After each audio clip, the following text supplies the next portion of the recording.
It's your Comet-Man here, and this is an inking video where I'm just take a page of a comic book and just draw and ink it. And today's comic, if you didn't notice the title, would be Ben 10. I might be taking a comic page from there. What I like to do is start out by drawing the panels. As you can see, rectangle here, rectangle there. You get a quad and you get a quad. Everybody gets a quad. Okay, I don't like the whole there's two like rows of panels following each other that both end with two rectangles. Whatever. Just creates a weird sequence for a thing that isn't meant to be a sequence. Okay, but I lost footage there. Don't worry about it. Anyway, my point was it kind of make, I don't know, it's just in that undrawn state, it kind of make it look like it's supposed to read the big rectangles first. I know, even though that's not how you read a comic page, but you know, anyway, let's get on to the contents of the drawing. As you can see, I kind of like drew them, I mean, comparatively to how it's drawn inside the original comic book page. I kind of like zoomed the hypothetical camera in a bit closer. That's just so I could draw everything in more detail and my style would show a bit more, I think. But you know, it's just that if you draw something tiny, it often tends to stop looking like your style. Often it doesn't show much. Man, this is actually like my first time full-scale drawing a Ben 10 comic. Like the last time I used to draw these, I think I was like 10 or 9. That was the time when I was super into drawing comics. Man, I used to like draw Ben 10 Ultimate or something. And I could never get Ben's shoulders right, because whenever I drew the jacket, I drew the shoulders just straight across, and it kind of made Ben look like he got super bulking shoulders. Man, I just think these frames look nice on the drawings. You know, they kind of look like they framed the interior drawing all nicely. Kinda leave it like this now. Anyway, and then just detail some of these houses. As you can see, I added some brick textures to the building. That just, you know, just to give everything try to give a more interesting feel or look to everything. Speaking of more interesting look to everything, I've been meaning to I've actually put quite an amount of work into Rook's design, which is kind of weird, seeing as you can, in quite a few scenes you can kind of barely see him here. But anyway, when I was designing Rook's proto armor for this panel, for this comic drawing thing, I was trying to aim for Rook's armor to look like it's an advanced version of, but still like a prototype version of Plumber armor.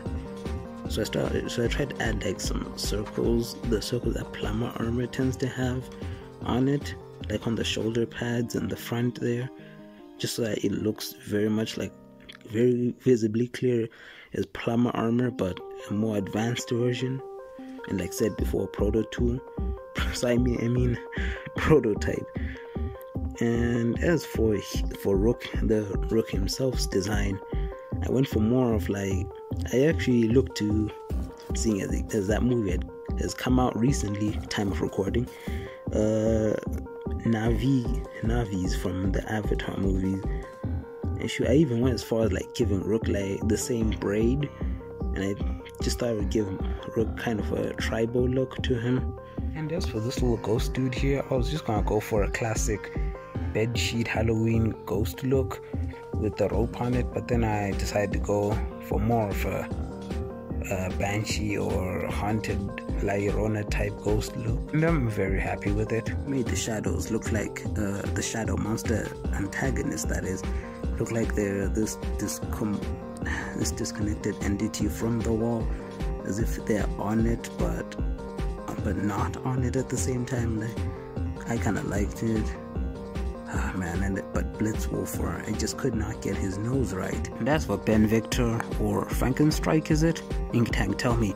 I think I just redesigned the suits. I think I do okay. Put some spikes on him. For Rad Dudesman's design, you know what? No. Let me. I want to talk more about what I went into Rook's design. It might as well not all go to waste. Like I said, I went to Rook's design. I aimed for Navi, hence his pointier ears. And the original Rook kind of has more just elf ears, but here I went for them looking more like cat ears, since each species did have like tails when they were younger and stuff like that. And I even went into what his proto tool would look like, all the different functions it has. Hang on, I think I got the little rough book where I drew all the stuff right here.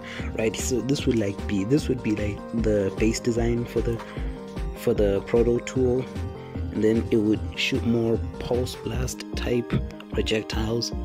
This would be its grappling gun right here, and then these front pieces would like eject back and become like a plasma arrow, and that would be like a plunger pulley system that would be used to fire the arrow. Then those two stick stuff would go forward and form a plasma sword. Then you could also turn it like a bludgeoning weapon, which is like electrified at the front. Okay, this video is running. Okay, I would end up tangenting off about Rook that much. Anyway, with the rest of as for the rest of the drawing, stuff like Rad, I mostly just drew a duck with him. But as for his hand, I went more for making his hand look like it's a feather or like the wing of a bird. He still got fingers, it's just that his index finger is like the longest one, and they get shorter all the way to the pinky to look so it looks more like a bird wing.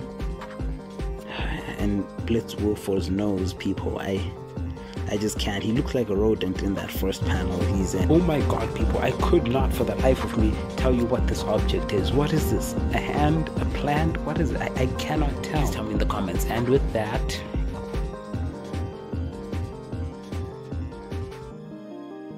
But anyway, this was fun. Like, share, subscribe. This was your Comet here, signing up. Bye-bye.